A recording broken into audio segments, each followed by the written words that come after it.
the committee by now. Kung gusto niya talagang isa lang yung 18 or maybe some of the 18. Parang sa media lang nila gustong pinit. Wala namang effort talaga eh. Not insistence. Walang effort na makipag-usap na baka pwedeng tawagin. Pero in-offer nyo na, sir, di ba? In-offer ko na, yeah. Kumbaga sir, kung makikipag-usap sana sa inyo, you're willing to meet with Yeah, Attorney because Baligod.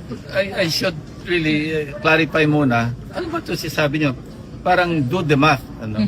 At tingnan natin kung physically possible, no? Logistically possible, edi pag-usapan natin at iisa lang natin. Ayoko lang iwasan ko yung mag-hearing ka, mauwi lang sa contempt. Alam mo, wala naman kaming lugar dito. 18 yung ikukulong mo. Sir, bakit walang Hindi ko naman maiwasan kung merong mag-motion, ano, to cite them in contempt of the committee. So mag-motion dyan, tapos magbobotohan kami. Kung ipakulong. So walang betting kay Governor Chavit? Well, he's a former governor.